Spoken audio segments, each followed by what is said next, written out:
nagaaniif jaalalli waaqayyoo hunduma keessaniif haa baay'atu. Ani obboleessa keessan paaster yookiin faarfataa Addisuu Nagaashin jedhama. Har'a nama tokko wajjin wal isin qunnamsiisuun barbaade nama isin baay'ee jaallattaniif nama isin beektanidha.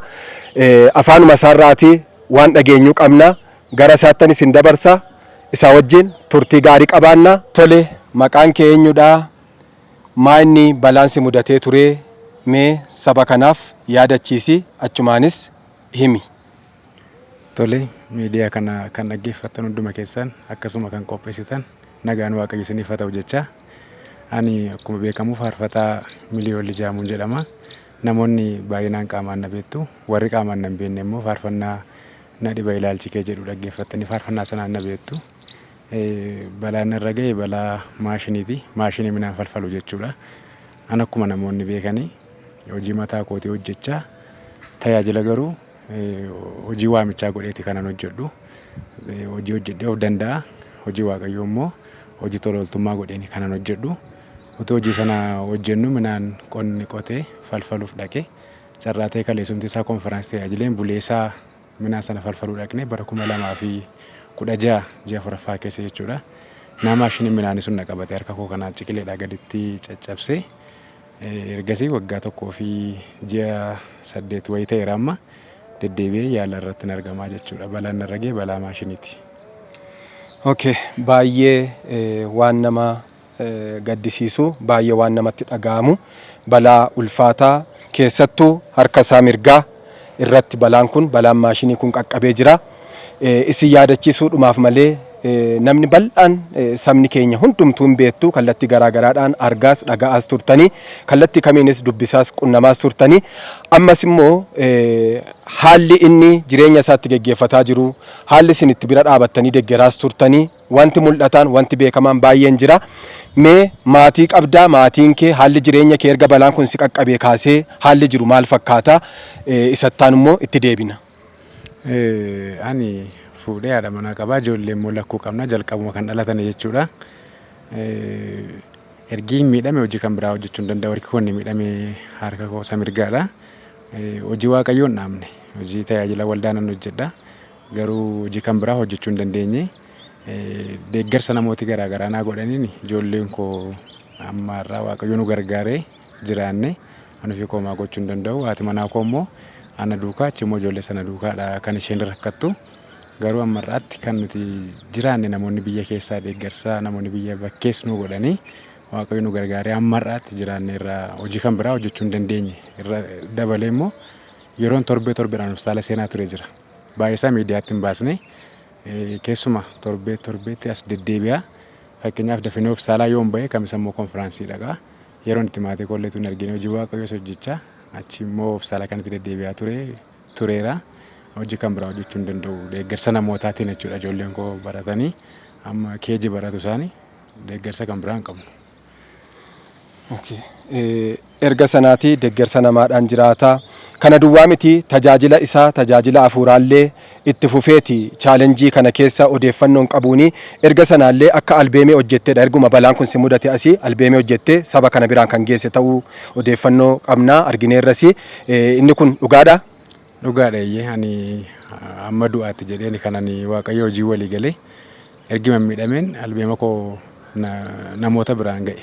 Hospitaalatu hin jiru deddeebi'ee xumuree isa xumuree immoo qaxxitaadhuma hospitaalan seenee carraatee faarfannaa sana eebbisiisuudhaaf illee haala mijataan arganne waldootiidhaan na eebbisiisaa jedheen ture.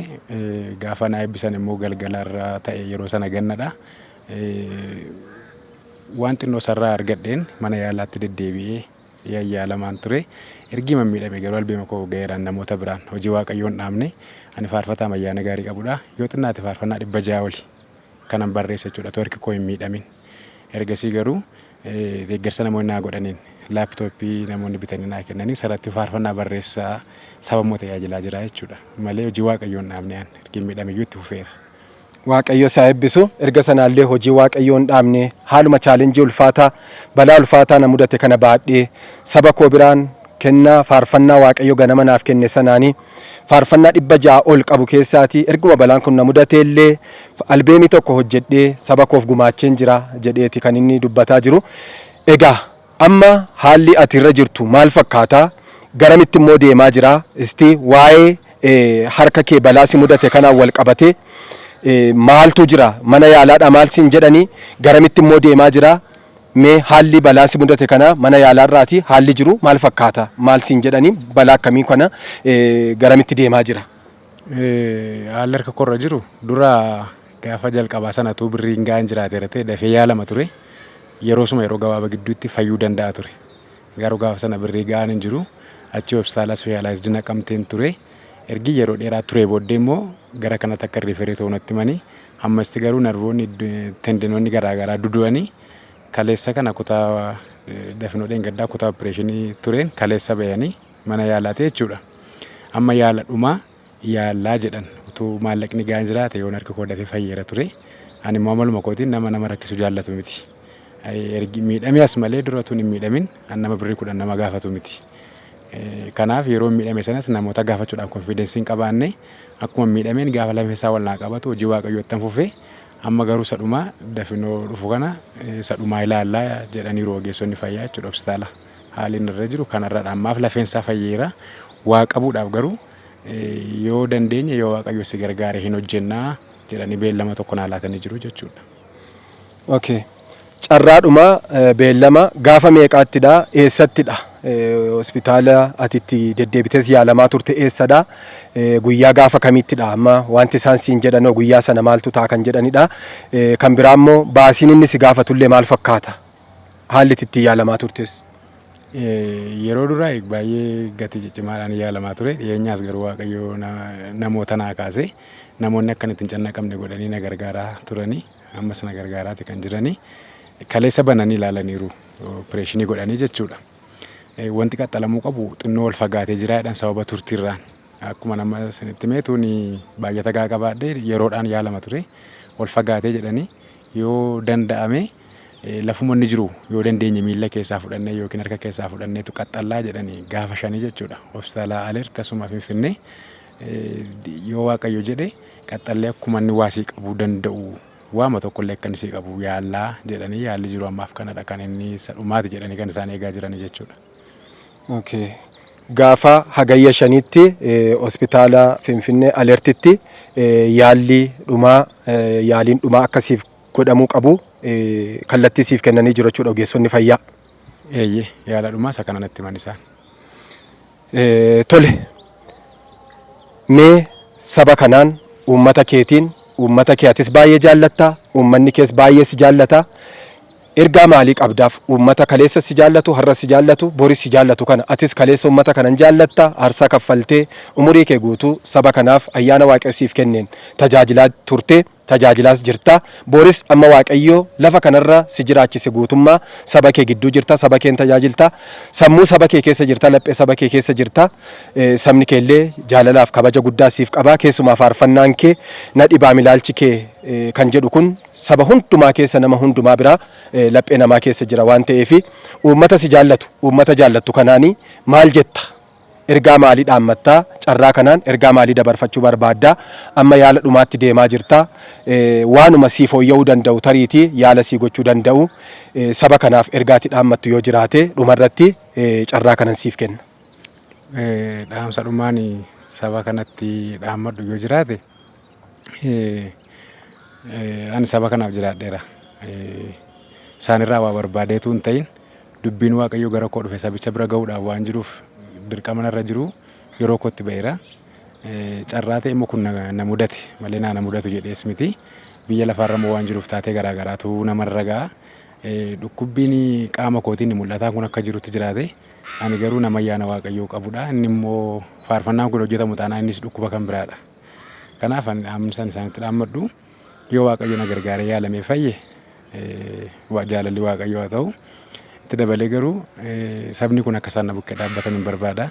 Faarfannaallee albeema kan biraallee hojjechuu nan barbaada. Ayyaanni waaqonni irraan dhaabbanne guyyaa tokkoof halkan tokkoof faarfannaan irraan dhaabbanne opereeshinii ta'eetu hin ciisuullee sagalee waaqayyoo gara koo hin dhufa. Faarfannaan haala keenya irratti hundaa'u inni sagalee waaqayyooti cabsatee dhufa. Kanaaf na bukkee dhaabbatanii faarfannaallee akkana hojjechiisanii dabalee immoo haala fayyaa keessatti akkan gargaaranii nama isaan gaafatee beeku miti hawaasan gidduu jiraadhu keessatti nama rakkisu miti ani hojii waaqayyoon hojjedha. Waldaaf illee gaafa ni tajaajilee akkasitti deemu jira. Baay'ata guddaadhaan bitamee hin beeku. Isa caalu dhiiseen iddoo gadaanaa dhaqee tajaajila. Kun immoo seenaa qabatamaadha. An dhugaa fuula waaqayyoo dhaabbannu an birrii 30 dhiise 6,000 dhaqee tajaajileera. Birrii an tajaajiluutu hin ta'in jechuudha. Kana siigoona gaafa jedhan isa gadaanaa barbaadee dhaqeera. Waldaa xiqqoodha jedhan dhaqee tajaajileera. Hojiin waaqayyoo galma akka ga'uuf jechuudha. Namoonni sun na taasisamu. Na waamanii na warranii didee kana siigoona amma kana siigoona jedhanii didee dhugaa wangeelaatti agarsiiseera. Kutannoon qabutti agarsiiseera. Har'a garuu miidhameeti kanan jiru. Ijoollee koo bira akka isaan dhaabbatan hin barbaada. Ani muraasa jiraadheera. Hojii waaqayyoo hojjedheera. Garuu deeggarsa karaa isaanii biyya keessa kan jiran biyya alaas kan jiran akka isaan na bukkee dhaabbatan yaadaanis qabeenya isaaniitiinis irra guddeessama waaqayyoon akkanaa kadhatan fayyaa koo waaqayyo iddoo itti akka inni naa deebisu harki koo mirgaan maayikii akka inni naa qabatu an kiiboordistiin ture kiiboordii taphachaan ture kiraara taphadheera maseenqoo taphadheera harki koo mirgaan akka inni maayikii naa qabatu hojii waaqayyoo kan ittiin hojjedhu kanarraan kan hafe immoo namoonni waaqayyoo isaan eebbise immoo na bukkee dhaabbatanii dibatana keessa jirullee dabalee akkan isaan biraan ga'u akka isaan na gargaaraniin isaan gaafadha. Waaqayyo isin haa eebbisu. Gooftaan isaa eebbisu baay'ee egaa waan namatti dhaga'amudha. Aarsaan inni kaffalee bara isaatti saba isaa tajaajilaa ture utuu haalota mijatoon barbaadiin keessumaatii jecha inni baay'ee dubbate guyyaa tokko wal faana gatii gurguddaadhaa fi gatii xiqqaadhaan amma humna isaaniitti na waamanii ani garuu isa gadaanaa sana filadhee dhaqee yeroon itti aarsaa kaffalee hojii wangeelaa barsiise. Wantoota namatti dhagaaman gurguddaadha. Saba kana waa gaafadheen beeku hojjedheen tajaajila hojii mataa koo hojjedheeti kan hin tajaajilu garuu kun biyya lafaarratti nama kamiyyuu mudachuu waan danda'uuf na mudateera. Kanaaf carraan nama kamiyyuu mudachuu danda'u inuma jira waan ta'eef erga na mudateeti an boorisiif taanis amma lubbuun koo jirutti itti fufee nan faarfadha. Maatii koo ijoollee koo ana bira samman jirutti sabni koo akka inni na bira dhaabatu hundaa ol kadhannaadhaani isa kaan immoo yaada isaatiini waan danda'uunis sabni koo biyya keessa biyya alaa kan jiru akka inni na bira dhaabatu kan jedhu afaan isaarraa dhageenyeerra. Namni kun nama nuti baay'ee jaallannu faarfata miliyoon lijaamu jechuun nama laphee keenya keessa jirudha. Nama faarfattoota keenya keessaati waaqayyo dibataaf ayyaana guddaadhaan dibee kaase keessaa tokkodha. Hangafa faarfattootaa keessaa tokkodha. Waaqayyo booris kennaa isa bira kaawwate kana saba keenya biraan akka inni ga'uufi isa ittaanu carraa ittaanullee haala mijeessinee fi faarfannoota isa keessatti mana yaalaallee ciiseetiin barreessarrallee faarfannaan narraan dhaabanne kennaan ayyaanaa sun narraan dhaabanne jedhaati kan inni jiru. Harki isaa mirgaa yoo barreessuu dadhabeyyuu haalota teekinooloojiitti fayyadamee barreessaa akka jirudha kan inni nuu kaasaa jiru waan ta'eef bira dhaabannee kallattii kamiiniyyuu nama kana jajjabeessinee ayyaana waaqayyo isaaf kenne kana irraa qooddannee isa immoo jireenya isaatti bukkee dhaabachuun carraa kanaan anillee dhaamsan isiniif dhaama. Waaqayyo isin haa eebbisu eebbifamaa isiniin jechuun jaalladha. Akkaawuntii isaas bilbila isaas asumarra isiniif keenya akkaawuntii isaa fudhattanii bilbila isaatiinis iddoo inni jirutti haala inni keessa jiru hundumaa iyyafattanii biyya keessa biyya alaatu hin jedhiini namoonni isinii mijatu kamiyyuu bira dhaabattanii akkasiin jajjabeessitan jaalala waaqayyoon affeerraa isiniif godheera. Waaqayyo guddaa isin haa eebbisu. Eebbifamaa isiniin jedha. Sheer gootanii akkasin wal biraan geessanii nama kana hubattanii waaqayyoon isaaf kadhattanii fayyaa isaa guutuutti deebi'ee immoo hundaa ol isa hundumaarra caalu fayyaa isaa guutuutti deebi'ennaan akka arginuuf waaqayyo isa haa gargaaru jennaa. Isin haa eebbisu.